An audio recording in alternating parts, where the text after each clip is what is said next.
사람들이 덜덜 떨고 있습니다. 날씨가 추워서가 아닙니다. 날씨로 말하자면 이들이 있는 곳은 무척 덥습니다. 비록 구름이 해를 가리고는 있지만 이곳은 사막이기 때문입니다. 그런데 한두 사람만 떨고 있는 것이 아닙니다. 모든 사람들이 떨고 있습니다.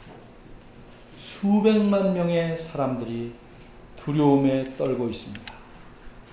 오금이 저립니다. 숨도 제대로 쉬지 못합니다. 도대체 이토록 수많은 사람들이 누구를 두려워하고 있는 것일까? 그들에게 말씀하고 있는 분입니다. 도대체 무슨 말씀을 하시기에 그렇게 두려워하고 있는 것일까? 혹시 말씀하는 분이 엄청난 군대를 데리고 와서 너희 모두를 죽이겠다고 위협하고 있는 것일까? 전혀 그렇지 않습니다. 오히려 위협하는 상황과는 정반대의 상황에 있습니다. 게다가 이분은 이 사람들 가까이서 말씀하고 계시지도 않습니다. 저 멀리 산 꼭대기 위에서 말씀하고 계십니다. 그가 말씀하시는 곳은 오늘날 3시간 정도를 꼬박 걸어서 올라가야 하는 높은 산 위입니다. 그런데도 그 아래서 듣고 있는 사람들이 어찌나 두려웠던지 후에 이 사람들은 자신들의 지도자인 모세에게 이렇게 말합니다. 하나님이 우리에게 직접 말씀하시지 말게 하소서. 우리가 죽을까 하나이다. 이들은 하나님에게 직접 십계명을 듣고 있었을 뿐입니다. 그러나 두려움에 죽을 것 같았습니다. 왜 그랬습니까? 한마디로 위대하신 하나님의 크나큰 위엄에 압도되었기 때문입니다. 그런데 이 일이 있기 훨씬 전, 아주 오래전에 위대한 하나님의 위엄에 눌려서 꼼짝 못하고 있는 사람들이 있었습니다. 한 남자와 한 여자입니다. 이들의 두려움은 앞에서 말한 이스라엘 백성들의 두려움보다 훨씬 컸습니다. 왜냐하면 2가지 이유 때문입니다. 첫째는 하나님께서 이 2 사람의 코앞에 계십니다. 하나님께서 이스라엘 백성에게는 저 멀리 산 위에서 말씀하셨으나 지금은 바로 이들의 눈앞에서 말씀하고 계십니다. 둘째는 하나님께서 이 2 사람에게 말씀하시는 것은 심판의 말씀이기 때문입니다. 하나님은 이스라엘 백성에게 십계명을 말씀하셨습니다. 그들을 자기 백성으로 삼고 하나님이 그들의 왕이 되셔서 함께 화목하게 살아가시려고 필요한 계명을 알려주셨습니다. 그러기에 그때 하나님의 음성은 따뜻했습니다. 그러나 이 2 사람은 하나님 앞에 정말 죽을 죄를 지었습니다. 그래서 하나님은 이 2 사람에게 차갑고 매우 무서운 음성으로 심판의 말씀을 하고 계시기 때문입니다. 그러니 2 사람은 정말 죽을 것 같습니다. 나는 하나님 앞에서 고개를 들 수 없는 2 사람 중 남편입니다. 죽을 것 같이 두렵지만 하나님의 말씀을 귀담아 들으려고 애쓰고 있습니다. 반드시 들어야 하기 때문입니다. 우리 부부의 목숨이 달려 있었습니다. 사람이 죽느냐 사느냐에 달려 있을 때는 오직 그 죽고 사는 것이 최고의 관심사입니다. 나도 그랬습니다. 나는 먹지 말아야 할 것을 먹었습니다. 그런데 안 먹을 수가 없었습니다. 사랑하는 사람이 주는 것은 양잿물이라도 먹는다는 속담처럼 첫눈에 반해버린 여인이 주는 것을 먹지 않을 수가 없었습니다. 더구나 그것은 양잿물이 아니었고 정말 보기에도 아름답고 먹기에도 참 좋아 보이는 과일이었습니다. 나는 이것이 어떤 과일인 줄 알고 있었습니다. 그런데 내 아내가 먼저 먹고 내게도 건넵니다. 그 과일이 어떤 것인지 알지만 나는 안 먹을 수가 없었습니다. 그래서 먹었습니다. 그 과일을 먹으면 안 된다고 하신 하나님의 말씀을 기억하지만 나는 그 순간 그 말씀을 정면으로 거역하고 그 과일을 아내에게서 받아 먹었습니다. 하나님께서도 바로 이 점을 방금 책망하셨습니다. 17절에서 그렇게 말씀하셨습니다. 네가 네 아내의 말을 듣고 내가 너더러 먹지 말라 한 나무 실과를 먹었은즉. 어쨌든 나는 입이 10개라도 할 말이 없습니다. 나는 하나님의 말씀을 직접 들었습니다. 그래서 그 나무의 열매를 먹으면 어떻게 될지를 잘 압니다. 하나님은 내게 이렇게 말씀하셨기 때문입니다. 이것을 먹는 날에는 내가 정령 죽으리라. 그런데도 나는 그 과일을 먹었습니다. 하나님보다도 아내의 말을 들었습니다. 이로써 나는 하나님을 버리고 아내를 택한 셈입니다. 솔직히 말하자면 아내를 사랑해서 아내의 말을 들었다기보다는 내 아내도 내 아내와 같은 욕망이 있었기 때문입니다. 아내는 그 자신이 인정함 받으러 뱀에게 유혹을 받았습니다. 아내가 유혹을 받은 것은 그 마음속에 이미 하나님에 대한 불만이 있었기 때문입니다. 젖은 땅에는 성냥불을 들이대도 불이 나지 않지만 바싹 마른 지푸라기가 가득한 창고에는 성냥불을 그어대는 즉시 집을 통째로 삼킬 만한 불이 일어나는 법입니다. 아내의 마음은 바싹 마른 건초더미였습니다. 불만으로 똘똘 뭉쳐놓은 건초더미 같았습니다. 아내의 불만은 어째서 그런 불만을 갖게 되었는지는 모르겠으나 내가 전한 말에다가 자신이 나름대로 잘못된 해석을 덧붙여서 하나님 말씀을 오해함으로써 생겨난 것입니다. 나는 분명히 하나님께서 말씀하신 대로 동산 중앙에 있는 나무 중에 선악의 지식나무 열매는 먹지 말라. 먹으면 정말 죽을 것이다. 라고 하나님께서 말씀하셨다고 알려줬습니다. 그러나 아내가 뱀에게 한 말을 보십시오. 3장 3절입니다. 아내는 분명히 오해를 하고 있었습니다. 그래서 아내는 뱀에게 하나님께서는 그 과일을 만지기만 하여도 죽을 것이라고 하셨다고 말합니다. 아내가 이렇게 말할 수 있었던 것은 그의 마음속에 하나님은 너무하시다 또는 하나님은 가혹하시다 하는 불만이 또 아리를 틀고 있었기 때문입니다. 불만이라는 색안경을 쓴 사람은 보이는 모든 대상에게서 불만거리를 찾게 됩니다. 내 아내가 그랬습니다. 내 아내도 내 자신도 불만이라는 것이 유혹의 집으로 들어가는 대문이라는 사실을 몰랐습니다. 그리고 그 유혹의 집에 들어간 자는 하나님을 배신할 수밖에 없다는 사실도 몰랐습니다. 어쨌든 우리 두 사람은 이렇게 하나님을 반역하고 배신하였습니다. 왕이신 하나님을 배신하고 반역한 자에게 어떤 형벌이 있을는지는 넉넉히 여러분도 짐작할 수 있을 것입니다. 그것은 당연히 죽음입니다. 쉬운 죽음이 아니고 지독하고 처참한 죽음일 것입니다. 하나님 자신도 친인에게 경고하셨습니다. 선악의 지식나무의 열매를 먹는 날에는 정령 죽을 것이다. 그러기에 이제 죽음은 내가 피할 수 없는 운명입니다. 그런데도 나도 내 마음을 알 수 없을 만큼 참으로 신비스러운 것은 내가 마땅히 죽을 짓을 했지만 그래도 죽고 싶지는 않다는 마음이 내 안에 있다는 점입니다. 그리고 내가 다른 모든 것들은 다 잃어버릴지라도 목숨만 건진다면 정말 감사할 것 같다는 생각이 든다는 점입니다.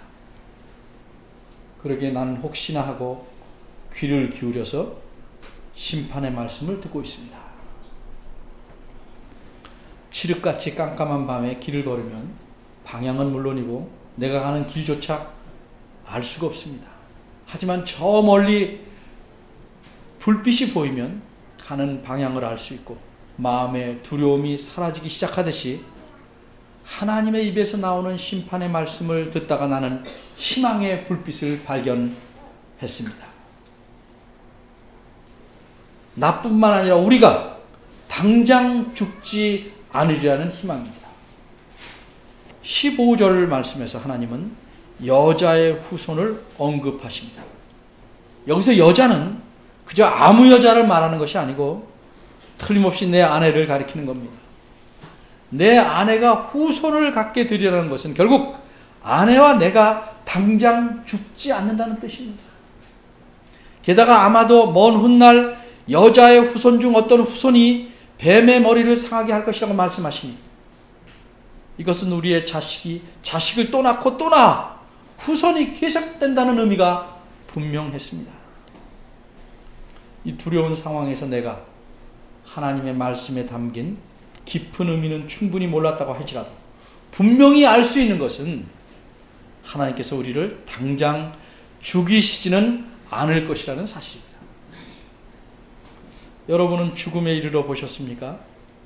이처럼 죽음의 칼날이 자기 목 언저리를 돌아다닐 때에는 그저 죽지만 않는다면 어떤 나쁜 일도 어떤 불행도 어떤 저주가 있어도 그저 죽지만 않는다면 다 견딜 수 있겠고 괜찮겠다는 심정이 되게 마련입니다. 내 심정이 그런 심정이었습니다. 하나님께서 내 아내에게 말씀합니다. 내가 내게 잉태하는 고통을 크게 더할 것이고 내가 고통 가운데서 자식을 낳을 것이다. 참 힘든 삶이 될 것입니다. 그래도 그것은 우리가 살 수 있다는 말씀입니다. 그러니 우리는 견딜 수 있을 것입니다. 삶이 아무리 힘들어도 죽음보다는 나을 것이라는 생각이 듭니다. 하나님께서 내게도 말씀하십니다. 네가 저지른 잘못 때문에 땅은 저주를 받을 것이다. 또 너는 죽을 때까지 수고해야 땅의 소산을 먹을 것이다. 그래서 너는 얼굴에 땀을 흘려야 먹을 수 있고 결국 너는 죽어서 흙으로 돌아가게 될 것이다. 앞으로 내 운명이 어떠할지 하나님께서 분명하게 말씀하신 겁니다. 그러나 그럴지라도 우리는 당장 죽지 않고 계속 살게 된 것이 분명합니다. 이것만으로도 나는 참으로 기쁘고 감사합니다. 나는 분명히 하나님께서 선악의 지식나무의 열매를 먹으면 그날에 정령 죽을 것이라고 그렇게 이해했습니다. 그런데 이처럼 하나님께서는 그 열매를 먹은 우리를 심판하시면서도 우리를 긍휼히 여기셔서 큰 자비를 베푸셨습니다. 마치 오늘날 대통령이 사형당해야 할 사형수에게 자비를 베풀어서 그가 받을 벌을 줄여서 감형해서 무기징역으로 해주는 것과 같은 그런 느낌입니다. 어쨌든 이렇게 우리는 살았습니다. 여러분은 어떻게 느끼실지 모르겠지만 나는 기쁘기가 한량없습니다. 하나님께서 내 목숨과 내 아내의 목숨을 살려주셨기 때문입니다. 20절입니다. 나는 이 기쁘고 감사하고 놀라운 마음을 표현해야 했습니다. 하나님께서 나에게 맞는 배필을 찾아보라고 하늘과 땅의 온갖 짐승들을 내 앞으로 이끌어내셨습니다. 그런데 아무리 살펴봐도 나는 그 어떤 짐승에게서도 내 배필을 찾을 수 없었습니다. 2장 20절입니다. 그러자 하나님께서 나를 깊이 잠들게 하시고 내 갈빗대 하나를 취하셔서 여자를 만드셨습니다. 그리고 그 여자를 내게 데리고 오셨습니다. 나는 그 여자를 본 순간 숨이 멎을 뻔했습니다. 한눈에 반했습니다. 그래서 내 마음에서 솟구친 그 감탄이 내 입을 통해서 흘러나왔습니다. 이것이 내가 나도 모르게 지은 인류 최초의 시입니다. 이 시에 굳이 이름을 붙이자면 여인 예찬이라고 하고 싶습니다. 2장 23절입니다. 나는 이렇게 내가 생애 처음으로 만나본 여인을 노래했습니다. 이는 내 뼈 중에 뼈요 살 중에 살이로다. 이것을 남자에게서 취하였은즉 여자라 칭하리라. 이처럼 내 아내가 된 이 사람을 나는 최초로 여자라고 이름 지었던 것입니다. 그런데 그 이후로 여태까지 내 아내에게는 여자라는 명칭 외에 개인 자신의 이름은 없었습니다. 그래서 나는 하나님의 심판의 말씀을 듣고 이제 죽지 않고 살게 되었으니 나의 기쁘고 감사하는 마음을 표현하고 잊어버리지 않으려고 내 아내의 이름을 하와라고 짓습니다. 하와라는 말은 간단히 말해서 살았음 또는 생명이라는 의미입니다. 내가 어째서 내 아내의 이름을 하와라고 지었는가? 그 까닭은 내가 하나님의 심판의 말씀에서 내 아내가 앞으로 있을 모든 후손들, 사람들의 어머니가 된다는 사실을 알았기 때문입니다. 여기까지가 나 아담이 그동안 생각하고 느꼈던 일을 정리한 것입니다. 다시 20절을 봅니다. 기록자는 하나님께서 심판하신 내용을 14절에서 19절까지 그대로 기록했습니다. 그리고는 기록자는 어떻게 보면 갑자기 아담이 자기 아내의 이름을 하와로 지은 일과 그렇게 지은 이유를 20절에서 말합니다. 왜 이런 기록을 했을까요? 이것은 뜬금없이 한 일인가요? 그렇지 않습니다. 기록자가 아담이 이름 지은 일을 기록한 것은 심판을 받는 당사자가 하나님이 하시는 심판의 말씀에서 무엇을 가장 크게 그리고 마음에 와닿도록 깨닫고 느꼈는지를 알려주려는 것입니다. 현장에 있던 사람의 마음을 성경을 보는 사람이 알도록 해준 것입니다. 아담은 무엇을 가장 크게 느끼고 깨달았겠습니까? 심판 가운데서도 나타난 하나님의 긍휼하심입니다. 하나님의 자비하심입니다. 그런데 과연 이렇게 아담이 느끼고 깨달은 것이 자기만의 생각이고 착각일까요? 그래서 하나님께서 하신 심판의 말씀을 아담이 오해하고 착각한 것일까요? 그렇지 않습니다. 그래서 기록자는 21절을 또 기록한 겁니다. 아담이 하나님의 긍휼하심을 깨달은 것이 사실이라는 점을 더욱 확실히 보여주기 위해서 21절을 기록한 것입니다. 21절은 무엇을 말합니까? 21절에서는 하나님께서 아담에게 정확히 말하자면 아담과 그의 아내에게 보여주신 자비로우신 행동을 기록하고 있습니다. 하나님께서 이 두 사람을 위해 어떤 일을 행하셨는지를 말씀합니다. 하나님께서 어떤 일을 하셨습니까? 21절은 이렇게 말합니다. 여호와 하나님이 아담과 그 아내를 위하여 가죽옷을 지어 입히시니라. 그러나 원문을 직역하면 미묘한 차이이지만 하나님께서 행하신 행동을 좀 더 강조하고 있음을 우리가 알 수 있습니다. 직역하면 이렇습니다. 여호와 하나님께서 아담을 위하여 그리고 그의 아내를 위하여 가죽옷들을 만드셨다. 그리고 그가 그들에게 입히셨다. 이렇게 하나님께서는 손수 아담과 하와를 위해 가죽옷 둘을 만드셨습니다. 가죽옷을 만들려면 어떻게 해야 합니까? 우리가 안 만들어 봤어도 알 수 있습니다. 우선 짐승을 잡아야 합니다. 그리고 그 짐승을 죽여서 그 짐승의 가죽으로 두 사람의 옷을 만드십니다. 비유적인 표현이지만 한마디로 하나님께서 이 두 사람을 위해서 바느질을 하신 겁니다. 그리고 바느질을 다 마치시고 완성하신 옷을 그들에게 직접 입히신 겁니다. 이렇게 표현합니다. 마치 어머니가 아기에게 친히 옷을 입혀주듯이 그렇게 두 사람에게 입히신 것으로 기록자는 묘사하고 있습니다. 이들은 이제껏 나뭇잎으로 만든 옷을 입고 있었습니다. 햇빛이 쬐이면 말려서 올라가고 쉽게 찢어지기에 매우 불편합니다. 그런데 이들에게 하나님께서 짐승을 죽입니다. 최초로 죽이십니다. 사람을 위해서, 이 두 사람을 위해서. 그리고 그 가죽으로 옷을 만들어 입히셨습니다.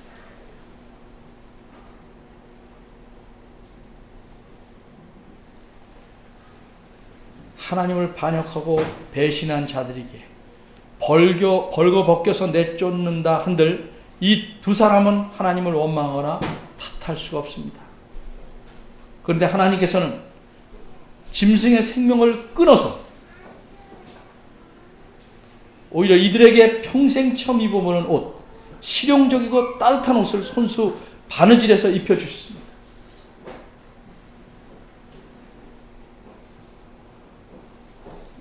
이런 행동을 통해서, 이런 하나님의 자비로우신 행동을 통해서 아담의 이해가 착각이 아니라는 것이 드러납니다. 하나님께서는 말씀으로도 행동으로도 이 두 사람에게 큰 자비와 긍휼을 베풀어 주셨습니다. 비록 하나님께서는 아담과 그의 아내를 낙원인 에덴 동산에서 내쫓아내시지만 그들을 매몰차게 내몰지는 않으십니다. 이렇게 이 두 구절에서 아담이 느끼고 깨달은 것처럼 성경을 읽는 사람들도 하나님의 자비로우심과 긍휼하신 사랑을 깨달으라고 기록자는 이 본문을 써놓은 것입니다. 이제 우리는 오늘 본문에서 어떤 하나님을 만나게 되었습니까? 자비로우시고 긍휼하신 하나님을 만나게 되었습니다. 물론 하나님은 공의로우셔서 죄인을 벌하지 않으시고 그냥 내버려 두시지 않습니다. 하지만 하나님은 자신에게 반역하고 배신한 자들에게까지도 자비와 긍휼을 베푸시는 하나님이십니다. 말로만 그러시는 게 아니고 행동으로 그리하시는 분입니다. 이처럼 성경은 앞부분부터 하나님께서 아담에게 하신 일을 통해서 하나님이 어떤 분이신지 분명하게 알도록 보여주고 있습니다. 하나님께서는 긍휼과 자비를 베푸시는 분임을 특별히 성경의 앞부분에서 강조해서 보여주고 있는 것입니다. 인류의 첫사람인 아담과 하와에게 자비와 긍휼을 베푸신 이 하나님이 지금 우리가 섬기는 하나님이십니다. 이 하나님이 죽어야 할 우리를 대신해서 자기 아들을 보내신 하나님이십니다. 여러분, 우리가 먼저 하나님을 알고 믿은 것이 아닙니다. 하나님께서 먼저 그리스도를 통해서 우리를 사랑하셨고 우리를 택하셨습니다. 그리고 우리를 그리스도 안에서 자녀로 삼으셨습니다. 몇 년 삼다가 내버리는 자녀가 아닙니다. 영원히 당신의 자녀로 삼으셨습니다. 하지만 우리는 여전히 하나님께 잘못을 범하며 살아갑니다. 때로는 큰 잘못을, 때로는 작은 잘못을 수도 없이 저지르며 살아갑니다. 그러기에 하나님께서는 우리에게 심은 대로 거두게 하시는 공의를 행하십니다. 또 우리를 공의롭게 징계하십니다. 하나님의 징계가 매서울수록 우리는 낙심하게 되고 힘이 들 것입니다. 그래서 히브리서에서는 이렇게 말씀합니다. 그에게 꾸지람을 받을 때 낙심하지 말라. 주께서 그 사랑하시는 자를 징계하시고 그의 받으시는 아들마다 채찍질 하심이니라.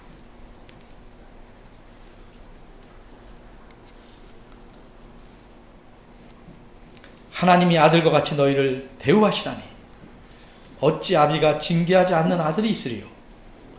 징계는 다 받는 것이오늘 너희에게 없으면 사생자여 참 아들이 아니니라.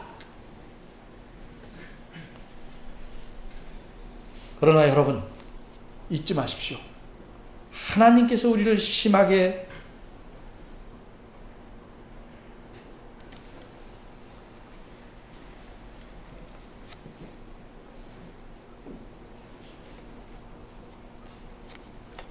징계하실지라도 결코 우리를 버리시지 않습니다. 하나님은 우리를 꾸짖으실 때에도 매정하시지 않습니다.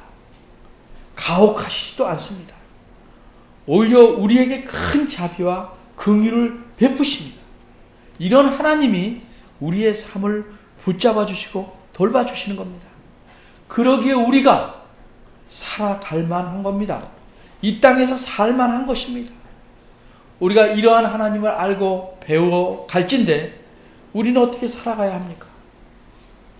먼저 긍휼하신 하나님께 진심으로 감사하면서 살아야 합니다. 그런데 이것만으로는 부족합니다. 그런 하나님의 모습을 우리를 아프게 한 사람들에게 보여야 합니다. 따라서 우리는 우리에게 잘못한 자들에게까지 매정하거나 가혹해서는 안 됩니다. 우리는 때로 나와는 상관이 적은 사람들에게는 너그럽습니다. 그러나 자기와 가까운 사람들에게는 이상하게도 더 가혹할 때가 있습니다. 배신감과 속상함이 더 크기 때문일 것입니다. 그러나 우리는 차별 없이 누구에게나 긍휼을 베풀어야 합니다. 자비를 보여줘야 합니다. 이것이 진정 하나님의 자녀들인 우리가 하나님을 닮아서 거룩하게 살아가는 삶입니다. 우리에게 큰 자비와 긍휼을 날마다 베풀어 주시는 하나님께서 우리가 과연 그런 삶을 살아가고 있는지 항상 우리를 눈여겨보고 계십니다. 여러분 어떻게 사시렵니까? 기도하겠습니다. 하나님, 우리는 참 못된 욕심이 많습니다. 하나님에게 많은 자비와 긍휼은 바라지만 나는 남에게 그렇게 하지 못합니다. 내가 하는 것이 공의롭고 늘 옳다고 생각하는 잘못에 빠져 있기가 일쑤입니다. 하나님의 사랑을 먼저 받았으니 그 사랑을 남에게도 줄 줄 아는 하나님의 긍휼과 자비하심을 남에게도 보일 줄 아는 하나님의 거룩한 자녀들이 되도록 도와주옵소서. 저희를 긍휼히 여기시고 우리를 비우게 하시고 하나님의 긍휼과 자비로 채울 수 있도록 우리의 마음을 열어주시고 고쳐주시기를 바랍니다. 예수님의 이름으로 기도합니다. 아멘.